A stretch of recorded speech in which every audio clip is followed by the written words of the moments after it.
Hello, everyone, and welcome in a live reaction to the Georgia Tech schedule and the entire ACC schedule reaction there. Let's get that changed over and welcome in. We welcome you in. It's going to be a lot of fun talking a little bit about this schedule reaction. We're going to have the whole crew recapping some of the big ones and the ones they liked, I guess we should say, the ones that they like, just in general about the ACC slate. There's some big ones on there. I'm excited that have the opportunity to maybe get to, but obviously we're here to talk about what Georgia Tech can do, obviously, as well. And kind of one of the big things is people saying that, Georgia Tech is going to play Georgia on Friday night. We're going to take a full look at the Georgia Tech slate. Now, let's see if they indeed decided to post a graphic of some sorts. Or, Gavin, are we going to have to do this? This website hasn't updated. Let's see if we can at least get a FBS schedule hasn't updated. And let me see if I can find something here where at least it can go off of something, right? Like we need a graphic. Yeah, it looks like no Thursday night games for Georgia Tech this year, which is, I think, an interesting twist.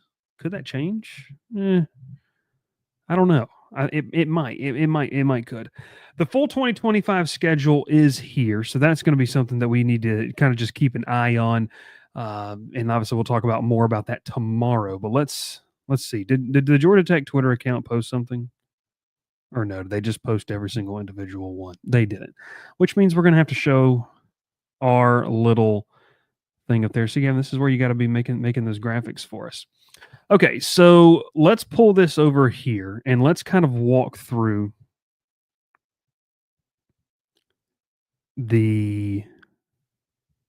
Yes, we'd like to allow that, please.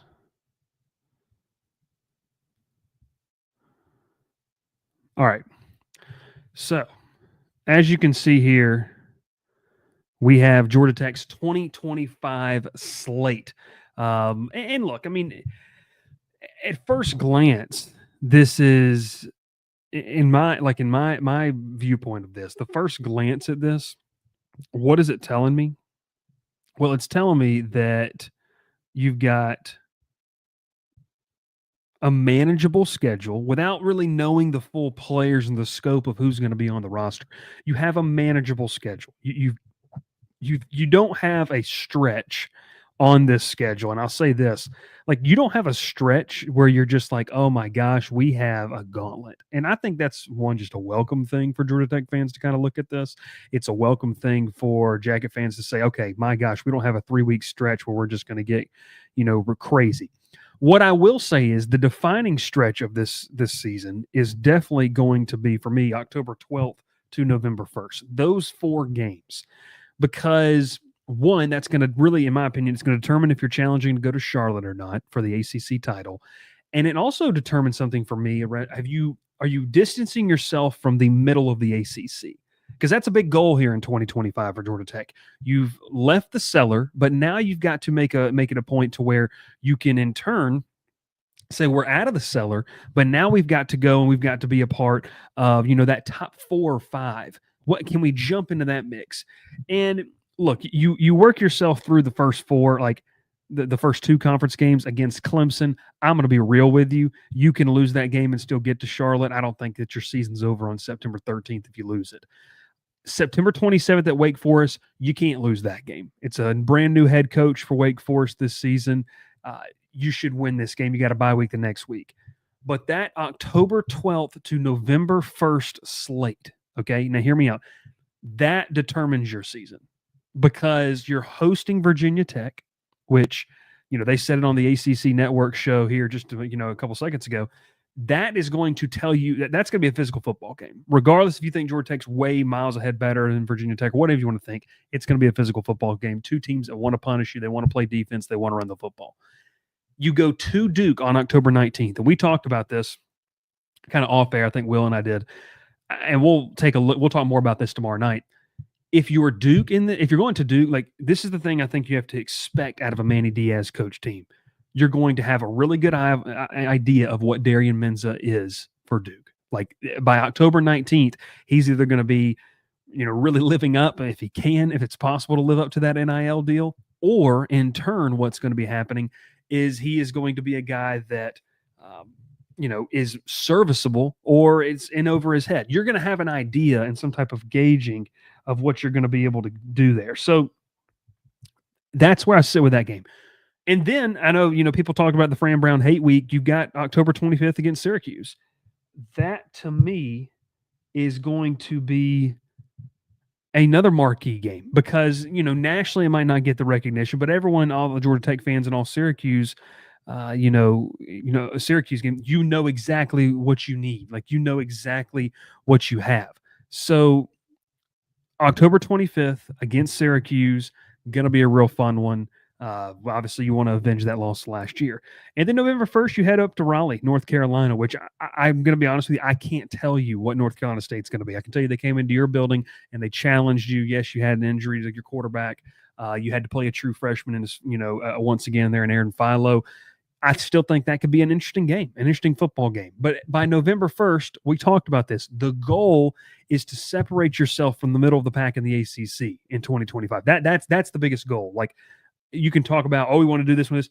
The biggest goal for Georgia Tech and Brent Key in 2025 is to say, okay, we need to move into the upper echelon of the ACC. We need to move in that top 4 or 5 range where we're considered real contenders to go to Charlotte and outside of the muddled middle. So that right there, November 1st at NC State, it kind of bookends what I think is the most important stretch of your schedule. We obviously then take it November 15th, going on the road to Boston College. I think this is intriguing for me, but just because of what does Bill O'Brien's crew look like in year 2? You're once again going to have a very interesting read on what things look like up there in Chestnut Hill. November 22nd, you're going to host Pitt. We've joked about this. It's Eli Holstein got injured down the stretch after they started off 7-0. Just a bad end of the season for the Panthers and Pat Narduzzi. What do they look like? That could be interesting. And then obviously you're going to take on Georgia in that home game that's going to really be at Mercedes-Benz Stadium there on November 28th, a Friday night. I definitely hope that I'll be in the building for that one. But, you bookend it with a manageable slate there down the end as you get ready for clean old-fashioned hate. So the reaction to this 2025 slate, we knew the non-conference games coming in. You now see where they're positioned. You see where the buys are positioned. I have zero problem, to be honest with you, where the bye games are, where the bye weeks are. I think it's perfect. It splits your season up into 3 quadrants, and now you get to kind of sit there and go, okay, we've got 5, 3, and 3. And I'm sorry, 5. I kind of realized I counted wrong during the middle of that. You got 5, 4, and then 3, and you set yourself up. And look, I mean, I'm going to be real with you here. Like, depending on the internal development, depending on what you can do, there needs to be an expectation now. Knowing how the schedule lays out, knowing what you could be, and there's still a lot of unknown with what's going on across the country, and especially with the schedule, but. It looks like Deion Sanders is going to stay at Colorado, so that's going to be a talented team. Regardless of how you feel about them, they're going to have talent on, that you're going to go out to Boulder. You're going to take on Gardner-Webb. That should be a win. You're going to take on Clemson at home. That's a really big test for Brent Key to kind of the measuring stick against the rest of the ACC. You take on Temple on September 20th. You should win that game, and then you go to Wake Forest. I'm going to be real with you. If you can find a way to go 4-1 through the first 5 games, you've set yourself up for a potential run to Charlotte. If you can find a way to do that. 3-2 would be disappointing, but understanding that you had to go, maybe you dropped the game at Colorado, but I think that'll be interesting. So that's something that's very, in my opinion, something that you have to look at. If you can find a way to go 4-1 through the first 5, you set yourself up. I mentioned earlier that middle 4, okay? The middle 4 determines if you're going, back to the Birmingham Bowl or if you're going to a Florida Bowl, Pop-Tarts Bowl. I'd love to go. Let's do it. Or if you're headed to Charlotte for the ACC title and, an opportunity to clinch a spot in the college ball playoff. Virginia Tech at Duke, Syracuse, NC State. Once again, if you can find a way, if you can find a way to go 4-1, 3-1, and you set yourself up to be 7-2 heading into your final 3 games, you have a chance to go to the ACC title. You do. Now, look, I'm not predicting anything. I'm just sitting here telling you that's what you have an opportunity to do in this situation. Because if you can, like I said, 4-1 through the first 5 games, 3-1 through the middle 4, and if you can, you get to the final 3, and if we're waking up on November 15th with this team headed to Boston College, okay, and we're sitting there telling ourselves, man, we got a chance to make the college football playoff. Like, if you're waking up saying that on November 15th, I don't think that's crazy. I don't think it's nuts. Things have to go right. Development has to happen. But when you look at the schedule and the way it lays out, if you take care of business, you go 4-1 through the first 5 games, you go 3-1 in that middle 4, you go 7-2 into Boston College. If you beat Boston College, you're 8-2. You beat Pitt, you're 9-2. If you can go 9-2 going into Athens, or going into Atlanta, I should say, in the Mercedes-Benz Stadium, that's a potential opportunity to win or lose that game. Because if you've only got one conference loss or 2 conference losses, you might have a shot at heading to Charlotte. You don't know. Now, if you go to, obviously, you see there, you go 9-3. That's a win. I mean, I'll just say this. I think anything less than 7 regular season wins is a major disappointment with this schedule. Once again, we don't know the full extent of the roster. We don't know what the full extent of the development's going to be. I know, Brian says right here, Tech's defensive line won't allow this. They've got to have guys step up. We're going to talk more about that in the coming weeks, about what different types of players could be guys that step up. But I think just overall, when you look at it and what you need to happen in this game or in this season, you need 7+ regular season wins. And I would challenge you need 8. You need 8 wins to show improvement for me. That's my opinion of what you need out of this team. Now, there's question marks. I have them. We talked about them, on Monday morning show. You have to continue to grow and develop if you're Georgia Tech in this sense. But like I said, August 30th for the people, maybe you're listening to the podcast on Tuesday morning. August 30th at Colorado, September 6th against Gardner-Webb, September 13th home against Clemson, the 20th of September, Temple, the 27th at Wake Forest. So once again, through August and September, you're playing at Colorado, home against Gardner-Webb, home against Clemson, home against Temple, and then at Wake Forest. You do get a bye that first week of October, where you play Virginia Tech, at Duke, home against Syracuse, at North Carolina State.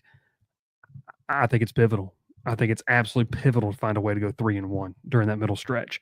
You get the bye the second week of November, and then you go on the road at Boston College. You play Pitt at home, and then you have UGA Mercedes-Benz on a Friday night, which would be a lot of fun for a lot of us to be able to be that game, and much warmer than it was in Athens this past fall. That was I should say winter, honestly. That was brutal, brutal cold, and I just endured an 8-9-inch snowstorm here in Baton Rouge. So that's the look of the schedule. That's my instant reaction and my instant reaction thoughts. I think 8 wins is where you got to get. You got to win 8 games with this schedule. I'm expecting more out of this program in 2024. It's the 3rd full year of Brent Key at the helm, the 2nd year with Tyler Santucci, the 3rd year with Buster Faulkner. Got to be very interesting to watch and manage and see what this team's able to do. But if you want to get the full reaction of the ACC slate from our team, we're going to be live on Tuesday evening, 7:30 Central, 8:30 Eastern, to give maybe some winners and losers of the schedule, games we're excited to see in 2025. Going to be a lot of fun. College football conversation never stops, and we're going all year round. Before I get you out of here, I need to let you know about our partnership with Underdog. You need to make sure you take advantage of it. Super Bowl Sunday's coming up. College hoops into the full swing of things, and obviously the NBA and Major League Baseball coming up there as well. So we'll take a quick break, and we'll come right back here on Swarm Talk. Tired of the old, outdated way of playing fantasy? It's time to try Underdog Fantasy. If you want to make some picks on your favorite sports, check out Underdog Fantasy Pick'em game, where you choose higher or lower on between 2 to 8 players, and you can win up to 1,000 times your initial entry. Make sure to use code CROWDED when you sign up, so you can get up to $1,000 in bonus cash and a free pick. Think you know ball better than us? Don't miss out on this great offer and compete against the crew to showcase your knowledge today.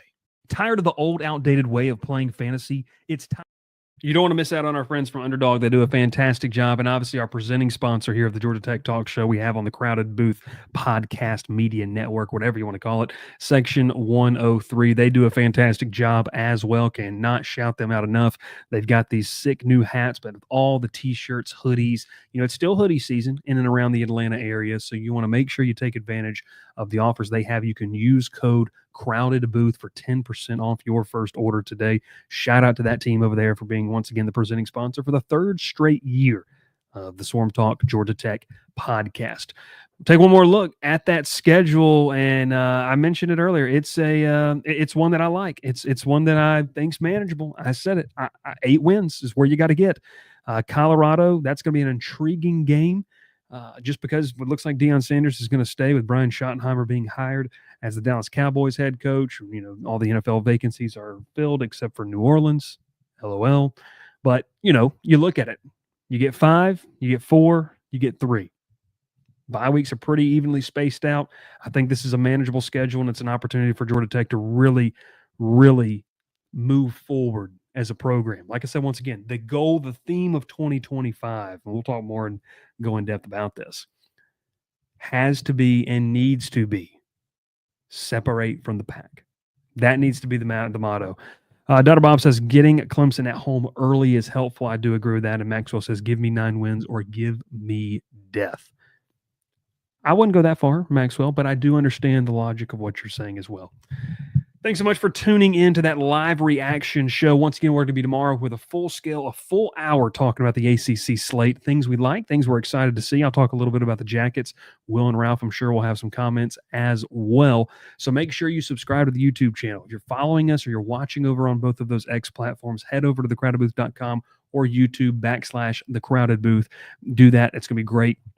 The team's going to be in Mobile this week. We're going to have some great interviews with not just, hopefully, Jackson Halls of Georgia Tech, but a lot of great college football players that are embarking on into the city of Mobile to where the draft truly starts. So we're going to have some great interviews with some of 2024's brightest stars, and we'll have a good time. So make sure you stay tuned to the social channels. Section 103 is a great sponsor, Underdog Fantasy, that great deal we're running once again with them. Make sure you check them out, and we will catch you next time here on this episode of Swarm Talk, brought to you by The Crowded Booth. Pile in here and make yourself feel at home. The Crowded Booth is coming on. The Crowded Booth with Bryce Coon.